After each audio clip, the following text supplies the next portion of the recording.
दोनों के बीच तकिया रखना भूल गई थी, इसलिए वो धीरे धीरे खिसकती हुई पलंग के दूसरे कोने पर चली गई, जहां वो कंबल से बाहर हो गई। सर्दी बहुत ज्यादा थी और बिना कंबल के काम चल पाना नामुमकिन था। शिजा ने धीरे से कंबल अपनी तरफ खींचा, पर कंबल नहीं हिला। उसने जोर लगाया, पर कोई असर नहीं। वो झुंझलाकर पलटी और तेजी से कंबल खींचा तो छत के शीशे में उसकी नजरें शार्दुल से मिली, जो अपनी किताब हाथ में पकड़े शिजा को ही देख रहा था। शार्दुल ने उसे कहा कि जिस तरह वो खिसककर कंबल से बाहर निकल गई है, उससे लग रहा था कि उसे कंबल की कोई जरूरत ही नहीं थी। वो कुछ कहती उसके पहले ही शार्दुल ने एक तेज झटके से कंबल को पूरी तरह से अपने ऊपर खींच लिया। अब शिजा के पास खुद को ढकने के लिए कुछ भी नहीं था। जो पोशाक उसने पहनी थी वो सर्दी रोकने के लिए काफी नहीं थी। शिजा को हक्की बक्की देखकर शार्दुल प्यार से मुस्कुराते हुए उससे बोला, तुम यही चाहती थी ना? अब आराम से अच्छी नींद लो। शुभ रात्रि। शार्दुल ने पलंग के पास की तिपाई पर अपना चश्मा और किताब रख दिया। बगल में जल रही मोमबत्ती को उसने फूंक मारकर बुझाया और लेट गया। शिजा बहुत जिद्दी थी और इसी वजह से उसने कंबल नहीं मांगा। आखिर कंबल की जरूरत किसे थी? लगभग 1 घंटा बीत गया। ठंड के कारण शिजा बिस्तर पर कांपने लगी। उसे खुद को ढकने के लिए तुरंत कुछ चाहिए था, या आज रात ठंड से कांपकर उसकी जान निकल जाने वाली थी। शिजा को उम्मीद थी कि शार्दुल उस पर दया करके उसे कंबल वापस कर देगा, लेकिन जब ऐसा कुछ नहीं हुआ तो उसे संदेह हुआ कि क्या शार्दुल दया शब्द को जानता भी है। कमरे में हल्का अंधेरा था। ये इतना ज्यादा अंधेरा नहीं था कि कोई ठोकर खाकर गिर जाए। खिड़की से थोड़ी थोड़ी रोशनी अंदर आ रही थी, तो ऐसा लग रहा था कि जैसे चांद ने कई दिनों के बाद आखिरकार अपनी उपस्थिति दर्ज करा दी है। दूसरी ओर मुड़कर शिजा ने शार्दुल को देखा। वो अपने शरीर के चारों ओर लिपटे कंबल के साथ अपनी आंखें बंद करके सो रहा था। उसके पैरों के पास कंबल का एक बड़ा सा हिस्सा था जिसे शार्दुल इस्तेमाल नहीं कर रहा था, यानी ये खाली था। ठंड से कांपती शिजा इस वक्त उसे लेने के लिए ललचा रही थी। कंबल का छोटा सा हिस्सा ही सही, जो कम से कम इस ठंडी रात में उसे ढक दे। करवटें बदलते हुए जैसे तैसे शिजा ने 1 और घंटा बिताया, वो इस उम्मीद में कि वो जल्द सो जाएगी, लेकिन ठंड ने उसे सोने नहीं दिया। अपने हाथों को अपनी बाहों पर रगड़कर शरीर में गर्मी लाने की कोशिश करते हुए वो अपनी त्वचा पर खड़े रोंगटे महसूस कर सकती थी। उसके हाथ और पैर ठंडे थे। उसकी नाक भी गीली और ठंडी हो गई थी। आधी रात में कांपते हुए वो धीरे धीरे शार्दुल के करीब पहुंच गई, लेकिन फिर भी एक दूरी के साथ। शिजा ने धीरे धीरे अपने पैरों को कंबल के नीचे धकेल दिया। पैरों को हल्की गर्माहट मिलते ही शिजा को आराम आया और उसने धीरे से आह भरी। कम से कम उसके शरीर में कुछ तो ऐसा था जो गर्म हुआ और उसे बर्फीला महसूस नहीं हुआ। लेकिन तन और मन हमेशा लोभी ही होते हैं। जितना मिले उससे संतुष्ट कहां होते हैं। अब जबकि उसके पैरों को वो गर्माहट मिल गई थी जिसकी उसे जरूरत थी, उसकी बाहों और शरीर के दूसरे हिस्सों को भी कंबल चाहिए था। कंबल शार्दुल के नीचे दबा हुआ था। उसे जगाए बिना शिजा अपने पूरे शरीर पर कंबल नहीं ओढ़ सकती थी। वो अच्छे से जानती थी कि वो ऐसा नहीं कर सकती, इसलिए उसने अपने पैर भी कंबल से बाहर खींच लिए और ठंड को अपनी त्वचा पर काटने दिया। बिना किसी और शिकायत के शिजा ने इस हालत को स्वीकार कर लिया। शार्दुल, जो शिजा के बगल में सो रहा था, उसने जब पलंग के दूसरे हिस्से से काफी देर तक कोई हलचल महसूस नहीं की तो अपनी आंखें खोली और देखा कि ठिठुरती हुई शिजा एक कोने में सिकुड़ कर सो गई थी। कितनी जिद्दी है ये लड़की। इस इंसान को यहाँ चुपचाप चैन से सोना ही तो था, फिर भी इस लड़की ने पलंग पर आगे और दूर जाने की कोशिश की। इस वक्त ये ठंड में ठिठुरने वाली सजा इसके लिए जायज है। शार्दुल ने शिजा की तरफ देखा तो पाया कि उसका शरीर ठंड के कारण अपने आप मुड़ा हुआ है। बिस्तर से उठकर कमरे में घूमते हुए शार्दुल ने सबसे पहले खिड़की बंद की। मेज से कुछ उठाकर वो अपने कमरे से बाहर बने बारजे में चला गया। सामने नजर आती करियाली झील ठहराव पर थी और पूरा वातावरण मनमोहक और शांत था। इस झील से भी खूबसूरत था किसी को मारना और उसकी लाश को इस झील में फेंक दिया जाना, क्योंकि इस झील की गहराई से शव को निकाल पाना नामुमकिन था। शार्दुल ने मेज से जो सिगार उठाया था उसके सिरे को जलाकर उसने सुर्ख कर दिया। सिगार को अपने मुंह में रखने से पहले शार्दुल ने उसे थोड़ा जलने दिया। सिगार के बिना जले दूसरे हिस्से को अपने दांतों से काटते हुए उसने उसमें से एक गहरा घूंट सा लेते हुए दूसरा कश लेने से पहले सारा धुआं मुंह से निकाल दिया। धुआं सेकंड्स में खुद ब खुद तितर बितर हो गया, जैसे कि कभी था ही नहीं। जब सिगार खत्म हो गया तो शार्दुल ने उसे नीचे फेंक दिया। शार्दुल के छज्जे से गिरकर वो सिगार अपने सिरे पर दहकते सुर्ख रंग के साथ हवा में उड़ता सा नीचे गिरता चला गया और आखिरकार नीचे पानी की सतह से छूकर बुझ गया और पानी की लहरों में तैरने सा लगा। शार्दुल ने क्षितिज को देखा जो पानी को छूता हुआ सा लगता था। कमरे के अंदर वापस जाने पर उसने शिजा को देखा जो ठंड के मौसम में अपनी नींद में बंधी हुई थी। चिमनी में आग धीमी हो गई थी। लकड़ियों के लट्ठे जो पहले से तेज जल रहे थे अब राख में बदल गए थे। चिमनी की ओर चलकर शार्दुल नीचे झुका और उसने चिमनी में नई लकड़ियां डालने के लिए चुनी। वो नीचे झुक गया और उसने लकड़ियां चिमनी में डाल दी। फिर छोटी और पतली लकड़ियों को आग लगने का इंतजार करते हुए वो आखिरकार खड़ा हो गया। बिस्तर की ओर जाने से पहले शार्दुल ने बारजे के पास जाकर उसने पहले दरवाजे को बंद कर दिया। शिजा गहरी नींद में थी। शार्दुल की नजर बेसुध सोई हुई शिजा पर पड़ी। शिजा के बाल तकिए पर फैले हुए थे। उसके गाल का एक हिस्सा तकिए में धंसा होने के कारण छिपा हुआ था, जबकि दूसरा साफ दिख रहा था। शार्दुल की नजर में ये लड़की बेहद खूबसूरत थी और तब से थी जब उसने पहली बार उसे बारिश में देखा था, जब वो एक पुराने सब्जी के थैले से खुद को बारिश में भीगने से बचाने की कोशिश कर रही थी। बारिश में बिल्कुल अकेली, जबकि उसके गांव के बाकी लोग अपने घरों में चले गए थे। शार्दुल सोचने लगा कि क्या वही वो पल था जब इस लड़की का अपहरण कर लिया गया था। कोई आश्चर्य नहीं कि उसे गुलाम खाने में ले जाया गया और बेच दिया गया। कोई भी समझदार व्यक्ति उस निर्जन क्षेत्र में अकेला खड़ा नहीं होगा जो किसी खुले निमंत्रण से कम नहीं था। क्योंकि वो अब गहरी नींद में सो चुकी थी, उसके अवचेतन को उसके बगल में छोड़ी गई जगह के बारे में नहीं पता था। उसका शरीर बिस्तर के किनारे से दूर खिसककर शार्दुल की तरफ आ चुका था। शार्दुल ने उसे गौर से देखा। उसके भूरे बालों की लटें इस वक्त फैली हुई थी। उसकी तीखी नाक और उभरे हुए गाल मुलायम थे। भरे हुए होंठ गुलाबी रंग के थे।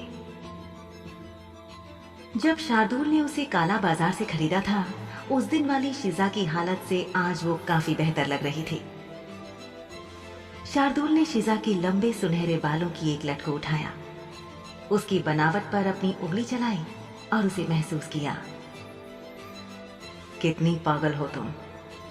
इस आरामदायक बिस्तर पर सोने का मौका मिलने के लिए तुम्हें तो खुश होना चाहिए था। उस गंदे गुलाम खाने से कितनी बेहतर जगह पर हो तुम। आज मैं तुम्हें बिल्किस की हवेली में यही दिखाने के लिए ले गया था कि दूसरे गुलामों के साथ कैसा व्यवहार होता है। ये सभी गुलाम कुछ और नहीं बल्कि सिर्फ उच्च समाज के मनोरंजन के लिए रखे गए थे। चूंकि वे मालिक के पैसे से लाए गए हैं, इसलिए मालिक को अपने आराम या सुख के लिए गुलामों से कुछ भी करवाने की आजादी है। पर तुम बेहतर हालत में हो। आज शिजा ने बिल्किस की हवेली पर जो देखा वो केवल एक झलक थी कि वो किस अंधेरी दुनिया का हिस्सा थी। इसी दुनिया का हिस्सा बनाने के लिए उसे लाया गया था। शार्दुल उसे किसी क्षणिक भावना के ज्वार में यहां नहीं लाया था, बल्कि इसलिए लाया था क्योंकि वो उसे पाना चाहता था। शिजा पर अपना एकाधिकार चाहता था और अब जो कुछ उसके पास था उसका विशेषाधिकार किसी और को नहीं मिलने देना चाहता था। अन्य गुलामों की तुलना में इस लड़की को कुछ विशेषाधिकार प्राप्त थे और शार्दुल को लगता था कि निस्संदेह वो उसकी दयालुता के लिए उसकी सराहना करेगी। शार्दुल ने अपनी उंगलियों पर लिपटी शिजा की लटों को खोला और तकिए पर आहिस्ता से छोड़ दिया। बिस्तर पर अपनी तरफ लेटकर उसने तकिया ठीक किया और छत की तरफ नजर जाने पर उसे फिर से शिजा नजर आने लगी। कुछ देर बाद उसने अपनी आंखों को अपनी बाजू से ढका और सो गया। सुबह जब शिजा की आंख खुली तो उसे ज्यादा ठंड नहीं लग रही थी। वो सोच रही थी कि क्या ऐसा इसलिए है क्योंकि दिन के उजाले ने जमीन पर दस्तक देना शुरू कर दिया था।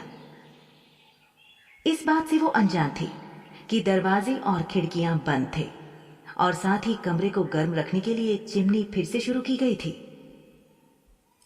उम्मीदी आंखों के साथ उसने करवट बदली तो उसने कपड़ों की सरसराहट सुनी। शिजा पलटी और उसने देखा कि वो शार्दुल की बगल में लेटी हुई थी।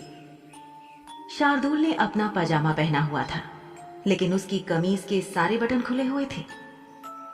शिजा की आंखें शार्दुल के उघड़े जिस्म पर टिक गईं। शार्दुल की मांसपेशियां तनी हुई थी, उसकी त्वचा चिकनी और बेदाग दिख रही थी। पता नहीं क्यों लेकिन शिजा को वो समय याद आ गया जब वो एक बार गांव में मेले में घूमने गई थी। उसे याद नहीं आ रहा था कि ये पिछले साल की बात थी या उससे भी 1 साल पहले की, लेकिन उसने जितना सोचा था उससे कहीं अधिक समय तक मेले में घूमती रही थी। वहां ऐसी कई अलग अलग चीजें थीं जो उसका कौतूहल जगा रही थी। शिजा ने घनी भीड़ के बीच से गुजरते हुए अपना रास्ता बनाया था। रास्ते में एक तरफ बहुत से रंग बिरंगे पत्थर सजाए गए थे। दुकानदार का कहना था कि कोई भी व्यक्ति उन पत्थरों के जरिए कुछ भी काम कर सकता था। असीम क्षमता वाले वो आकर्षक पत्थर सुंदर रंगों में रंगे थे। तब शिजा को आश्चर्य हुआ था कि किस ग्रामीण के पास इतना पैसा है कि वो कोई सोने के सिक्कों के बदले में उन आकर्षक पत्थरों को खरीद सकता हो। वो मेले में दूर तक भटकती रही। एक कोने में जंगल के किनारे के पास स्टॉल लगाए गए थे जहां युवक और युवतियां ऐसे नए तौर तरीके के कपड़े पहने हुए थे कि गांव वालों को उन्हें देख देख कर अचंभा हो रहा था। उनमें से बहुतों को वो कपड़े आकर्षक भी लगते थे, लेकिन वो आम गांव वालों की जेब की ताकत से बाहर थे। उस मेले में ऐसी बहुत सी महंगी चीजें थीं जिन्हें उच्च वर्ग के लोग इस्तेमाल करते थे और जिन्हें छूना भी गांव वालों को नसीब नहीं होता था। शिजा ने कभी ख्वाब में भी नहीं सोचा था कि वहां मेले में जो कुछ उसने देखा था उसे कभी उसके करीब की कुछ चीजों को अनुभव करने का मौका भी मिलेगा। उसे इस बात की कतई जानकारी नहीं थी कि इस दुनिया में ऐसे कई लोग हैं जिन्होंने पैसा कमाने के लिए खुद को अपने उच्च मालिकों को खुलेआम बेच दिया था। शिजा को अपने गांव के एक ऐसे व्यक्ति की याद आई जो पैसा कमाने के लिए शिजा के गांव के सभी पुरुषों से बहुत आगे निकल गया था। मेले में उस आदमी की छाती नंगी थी। उसकी गर्दन के चारों ओर एक कॉलर की तरह कोई चीज थी और उसने सिर्फ एक पतलून पहन रखी थी। वो आदमी सुंदर दिखता था। उसके चेहरे पर एक अहंकार का भाव था और वो अलसाया हुआ सा खड़ा था। उसके साथ 2 महिलाएं भी थीं जो निश्चित रूप से शिजा के गांव की रहने वाली नहीं थी। उनके कपड़ों से ये स्पष्ट था कि वे एक संपन्न परिवार से ताल्लुक रखती थीं। अगर कोई अनाड़ी होता तो उन्हें बहुत रईस और कुलीन मानता और बात खत्म हो जाती, लेकिन शिजा जानती थी कि वे पिशाचनियां थीं। शुद्ध खून वाले पिशाच नहीं बल्कि औसत पिशाच। शिजा की आंखें उस दृश्य को देखकर इधर उधर हो गई थीं। जब उस आदमी की निगाहें शिजा से मिली तो ऐसा लगा जैसे उनमें कोई जिज्ञासा हो। काफी दूरी के साथ खड़े होकर शिजा ने उस पुरुष को देखा जिसने आखिरकार उसे एक मुस्कान दी, जैसे कि उसे बात करने के लिए आमंत्रित किया और ये देखने के लिए कि उसे क्या पेशकश करनी है। महिलाओं में से एक ने शिजा से कहा, आप इतनी दूर खड़ी हुई क्या कर रही हैं बीबी, यहाँ आओ। इस आवाज को सुनकर शिजा ने अपनी आंखें पुरुष से हटा दी और एक सांवली और एक गोरी महिला को देखा। ये दोनों ही कमाल की खूबसूरत थी, इतनी ज्यादा कि उनकी खूबसूरती ने शिजा को काफी अनाकर्षक महसूस कराया। बहरहाल शिजा ने उम्मीद नहीं की थी कि कोई उससे यूं बात करेगा, और वो तो केवल देखने के लिए आई थी। उस महिला की पुकारने से सुर्खियों में आने के बाद शिजा ने फौरन अपना नावे सिर हिलाया, जैसे कि ये स्पष्ट कर देना चाहती हो कि वो मेले में किसी के साथ एक रात बिताने की योजना नहीं बना रही थी। महिला ने इस बार बहुत इसरार करते हुए शरारती आवाज में कहा, हमारे पास पीछे बहुत सारे ग्राहक हैं जो इस बात की पुष्टि कर सकते हैं कि हमारे यहाँ के लोग कितने अच्छे हैं। महिला ने पीछे मुड़कर उनके पीले लगे तंबुओं की ओर देखते हुए कहा। वहां क्या चल रहा था इस बारे में शिजा को अनुमान लगाने की जरूरत नहीं थी।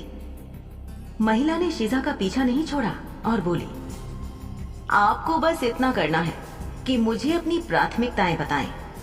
मैं इस बात का पूरा ख्याल रखूंगी कि आपके पास आपकी हर इच्छा पूरी करने के लिए सही व्यक्ति हो। वैसे आपके लिए तो मैं खुद भी ऐसा कर सकती हूँ। उस महिला ने शिजा की तरफ 2 कदम आगे बढ़ते हुए अपने होठों को बड़ी अश्लीलता से चाटा। शिजा घबराकर लड़खड़ाई और भागकर उस औरत से दूर मेले के दूसरी ओर चल पड़ी। शिजा को पता नहीं क्यों वो सभी लोग कुछ ज्यादा ही अजीब लगे थे। वे गुलाम नहीं थे, क्योंकि कल जो कुछ उसने देखा था या इससे पहले गुलाम खाने में भी देखा था, उसके मुताबिक गुलाम कहीं अधिक विनम्र थे। ये लोग कुछ अलग रंग ढंग के थे, अधिक स्वतंत्र प्रतीत होते थे और उनके शब्द और कार्य बाकियों की तुलना में भिन्न थे। तभी एक पंछी के चहचहाने की तेज आवाज आई। शिजा वर्तमान में लौट आई, जहां वो शार्दुल की बगल में लेटी हुई थी। उसकी नजरें शार्दुल की छाती पर फिर से पड़ी और शार्दुल को इस तरह देखकर उसने जल्दी से अपनी आंखें बंद कर लीं, जैसे कि वो सो रही हो। वो जताना चाहती थी कि उसने शार्दुल के उघड़े शरीर को नहीं देखा, लेकिन तब तक बहुत देर हो चुकी थी। तो तुम जागी हुई हो नन्ही चिड़िया?